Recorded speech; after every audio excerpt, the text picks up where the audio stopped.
अस्सलाम वालेकुम। हम अल्लाह से दुआ मांगकर मायूस हो जाते हैं। पता नहीं दुआ कबूल होगी या नहीं, पता नहीं या ये यकीन नहीं। अल्लाह दुआओं को जवाब ज़रूर देता है। जो चीज़ हम मांगते हैं हमें नहीं पता वो हमारे लिए बेहतर है या नहीं, लेकिन अल्लाह जानता है। वो हमेशा उस चीज़ से नवाजता है जो हमारे लिए बेहतर होती है, और यकीन रखो अपने रब पर, वो जल्द बेहतरीन अता करेगा। नबी करीम सल्लल्लाहु अलैहि वसल्लम एक मरतबा नमाज के लिए तशरीफ़ लाए तो एक जमात को देखा। वो खिलखिलाकर हंस रही थी।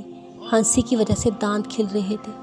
हज़ूर सल्लल्लाहु अलैहि वसल्लम ने इरशाद फरमाया, अगर मौत को कसरत से याद किया करो, जो हालत में देख रहा हूँ वो पैदा ना हो, लिहाजा मौत को कसरत से याद किया करो। कब्र पर कोई ऐसा दिन नहीं गुज़रता जिसमें वो ये आवाज़ देती हो कि मैं तन्हाई का घर हूँ, मिट्टी का घर हूँ, कीड़ों का घर हूँ। जब कोई मोमन कब्र में रखा जाता है तो वो कहती है, तेरा आना मुबारक है, बहुत अच्छा किया तू आ गया। जितने आदमी ज़मीन पर चलते थे उन सब में मुझे ज़्यादा पसंद था।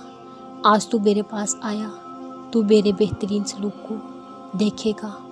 उसके बाद जहाँ तक मुर्दे की नज़र पहुँच सके वहाँ तक वसी हो जाती है। एक दरवाज़ा उसमें जन्नत का खुल जाता है, जिससे वहाँ की हवा और खुशबुएँ उसको आती रहती हैं।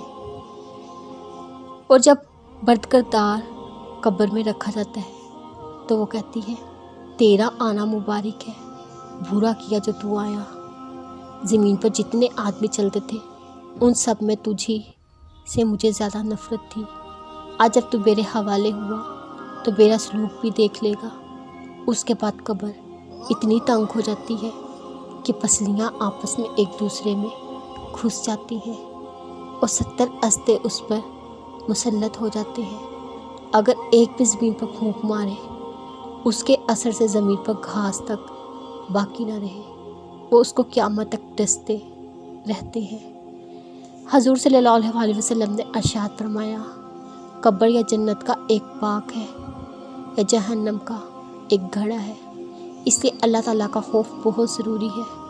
मौत का याद करना इसलिए मुफीद है। इसीलिए हज़ूर सल्लल्लाहु अलैहि वसल्लम ने फरमाया, कभी कभी मौत को याद करना ज़रूरी है।